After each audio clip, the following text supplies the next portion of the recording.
Good morning, good afternoon. It's Andrew from 510 Books here in my store. I opened an hour ago. Had 2 sales already. 2 customers come in, which was great. Sold a bunch of DVDs and some VHS tapes, but I want to talk about also what I sold on eBay. I sold what's in there, which I'll share with you.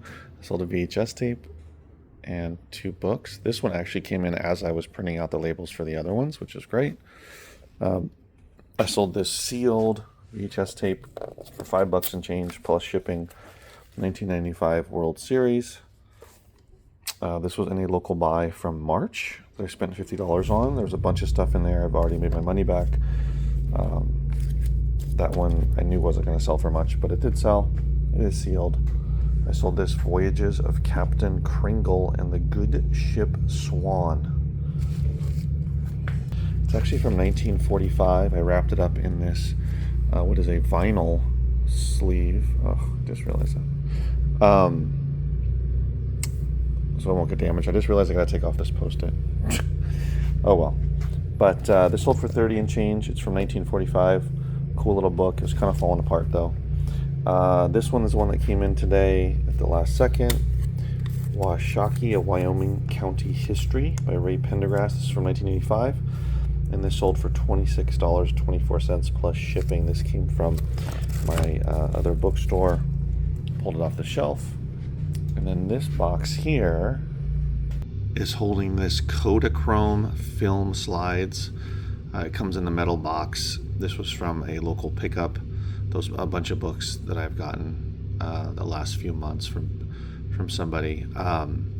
These are 35 millimeter, 155 of them, most of them from the 60s and 70s, and it sold for $39.99 plus shipping. So that was a nice sale, and that only took 11 days to sell. So only reason I sold it is because I got it for free. I figured somebody would want it. Did a little research on eBay, figured out that those do sell pretty regularly. They go in the little film slide like machine that you can show on the wall, kind of a deal. But anyway, that sold pretty quick. So not a ton of sales, but some interesting, little bit higher profit, but not super high profit sales on eBay. Bottom line is, guys, do your research.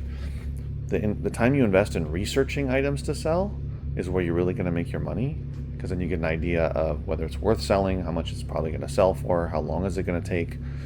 And even though you do the research, you still never 100% know how long it's going to take, how much it's going to sell for, because there's factors out of your control, but you can have a pretty good idea of how long it should take to sell, that's for sure. Okay, I am uploading a video as you're watching this YouTube video for a day that already happened, because you're watching the video that I'm shooting right now.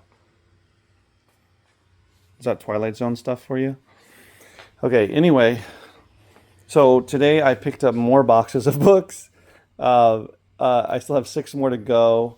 This is from the same person that I collected a couple other times. Like, this is like my 4th time, and apparently there's even more books. But a lot of them are computer books, outdated books, but I still find some stuff in there. So that's great. It feels good to find stuff that people still want. And these 2 books I'm going to put on Amazon, guys.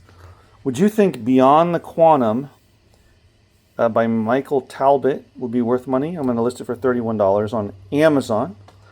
And this one I thought would just be generic. A History of the Jews by Solomon, is that Grazel? I'm listed for almost $35 on eBay. On Amazon. So that's like $65 worth of books I'll be listing on Amazon. And both of these sell. So obviously, otherwise I wouldn't list it. But yeah, those were cool finds. And then this one I did not find with the pickup, but this is one that came out of the CDs. It's the reason why I'm going to list it is because it's signed by this guy, Jacob Lida, and there's no copy for sale at all. Actually, there's one copy for sale that's mixed in with a bunch of others. But anyway, on eBay, so I'm listed that for $30. But all these 4 came from the book pickup today, and this one is in, oh boy, I don't know if this is German or Dutch. Someone's going to have to tell me.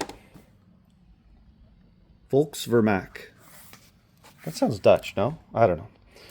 I'm not sure if it's a kid's book or not, but it's got a lot of images, a lot of drawings, rather cool drawings from like holidays and whatnot. I'll list that one for 25 bucks. This one sells regularly. The Jewish Mystique, Ernest Vandenhag. That's only a $15 book, but it does sell regularly. This one sells regularly. Quotations from Chairman Mao. Yes, that Chairman Mao. This book is from 1972. All types of quotations. And look it up. It does sell pretty regularly on eBay. I'll list it for $30, taking offers. This is the coolest find by far of the day. And it's not going, I'm not going to list it for a ton of, you just saw it. It's Anne Frank, The Diary of a Young Girl. I'm not going to list it for a ton of money, like 80 bucks, because of the condition. Here. See, it's got a cracked spine there. Cracked board there. Unfortunately, does not have the dust jacket, which of course will make it more valuable, but it is from 1952, and it is the first edition, first U.S. edition of this book. So that's really, it does not say first edition, but I looked it up. It appears to be the first edition of The Diary of Anne Frank, which is just really cool.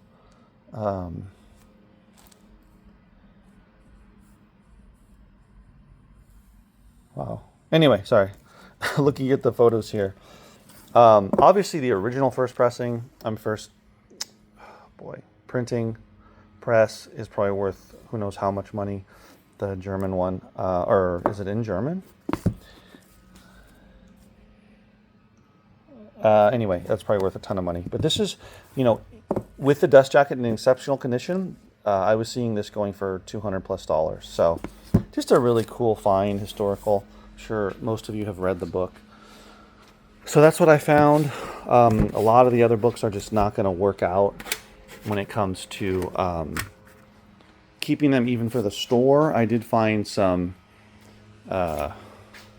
individual books for the store. Nothing crazy. H.P. Lovecraft. This one is pretty popular on Amazon, Zen Philosophy, Zen Practice. There was obviously a lot of Jewish books. There's the Jewish Book of Why and the second Jewish Book of Why. And then this one you probably already saw. Do you know who that is? If you're from my area, you know that's Don Knotts. It's literally build and repair with concrete. However, Don Knotts says, if I can do it, you can do it. And there he is on the back. It's the weirdest thing. And he has nothing to do with the book other than he's just on the cover. Hebrew manuscript painting looks pretty cool. My People, this is actually popular. And this M.C. Escher one is cool, even though it's in another language. So I try to have interesting, unique books go into my store because I only have so much space, so much room, and only have so many people coming into the store. So if I had, 3, 4, or 5 times the amount of people coming in, I might be able to put out other stuff because I'd be selling books quicker and there'd be a larger audience. But I try to just put out things, or I only put out books in general though, but let's just say books that are being purchased on Amazon, being purchased on eBay, that I know that if people are into that niche, they're going to want to buy. So anyway, that was my day. I still have 6 more boxes to go through. This will not take me very long tomorrow morning. I don't know, maybe an hour at most, and see what's in there. But yeah, it's always good. It put the CDs on back burner for a second, but tomorrow I'll probably dive into more CDs. And it's always good to get some new books in. All right, guys, thanks for watching. See you next